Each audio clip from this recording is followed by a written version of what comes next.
Nakita po natin talagang mangiyak-ngiyak itong si Angel Aquino at yung content creator, social media influencer na si Queen Hera dahil nga po dito sa naging biktima sila nitong paggamit ng kanilang imahe sa pornography, no? Ginawang pornographic material yung mga imahe ni Angel Aquino at actually yung anak nitong si Queen Hera.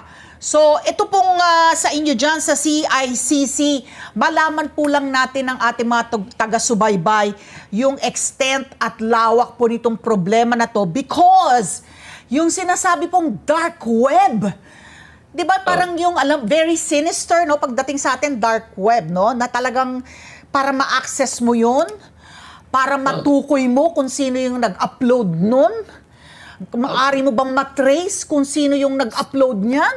Nasa bansa ba yung mga yan? Attorney?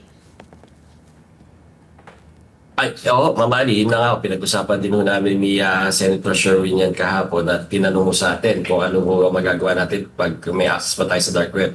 Ang totoo naman meron tayong mga access dito sa dark web pero hindi natin kakayanin na ma-monitor siya 24/7 at yung binabanggit niyo kung kaya bang tukuyin kung sino yung nag-upload, sino yung bumibili ng mga illegal materials, illegal contrabands dyan sa dark web na yan.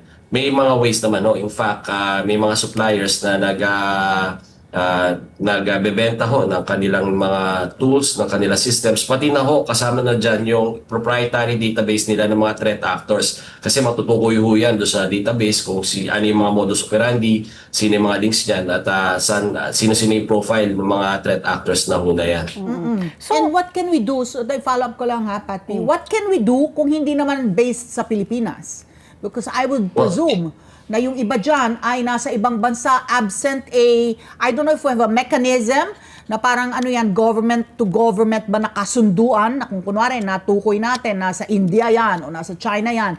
If there's a mechanism na may agreement na tayo na I don't know what it is, no? What it is. Para lang matukoy yan, pag natukoy na yan, yung gobyerno doon, yung pulis doon ang aaresto dito sa mga ito.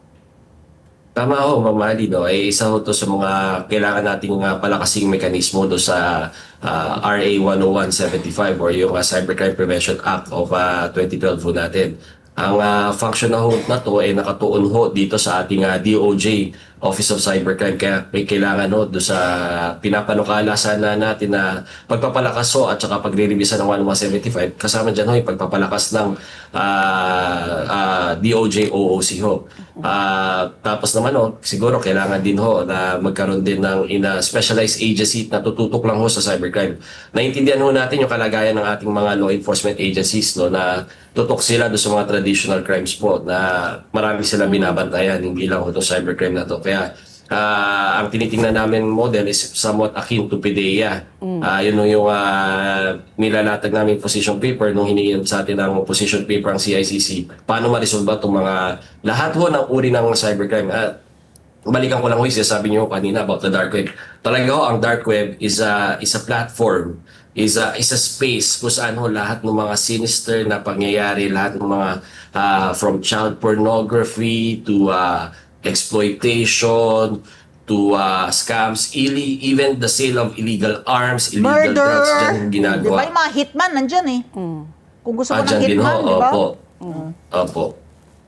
So I was going to ask Yusek, ito nga sabi mong the dark web. Yung tanong ko, yung inyong division, is it possible na magkaroon ng firewall para itong mga dark web ay hindi makapenetrate? Is there yung parang preventive na, yung maglalagay ka na ng mga firewall, basta alam mo na nakikita mo ito yung mga, kumbaga, nasa kanila na yung mga ingredients, sabi mo nga, sinister acts, no? Mga criminal minds. Meron bang, is there a way to put a firewall so that they don't even get to enter anymore our cyberspace? Hindi talagang ang dark web siya yung pinupuntahan ng mga gustong mag-transact dyan. So, para lang maintindihan natin at ng ating mga kababayan yung konsepto ng pagbablock. Dito sa atin, kaya natin mag-block na sites. Ibig sabihin, hindi sila makikita ng ating mga kababayan. Pero pag sinadya sila, maraming paraan. Unang-una na dyan yung paggamit ng VPN. Para ho lalabas yung mga IP address hindi manggagaling ng Pilipinas, ma-access na ho nila yung dark web na yan. At saka ho, ang tugon ho talaga dyan is like, kailangan talaga may monitoring. At saka again, systems to get yung mga database on threat actors. At saka kasama din ho ay dyan yung pagbibili ng information with regards to certain actors. Even yung mga hacking ho, dyan ho nag-uusap-usap. Mga terrorist activities, dyan din ho nag-uusap-usap, dyan din nagpa-plan ho sa dark web.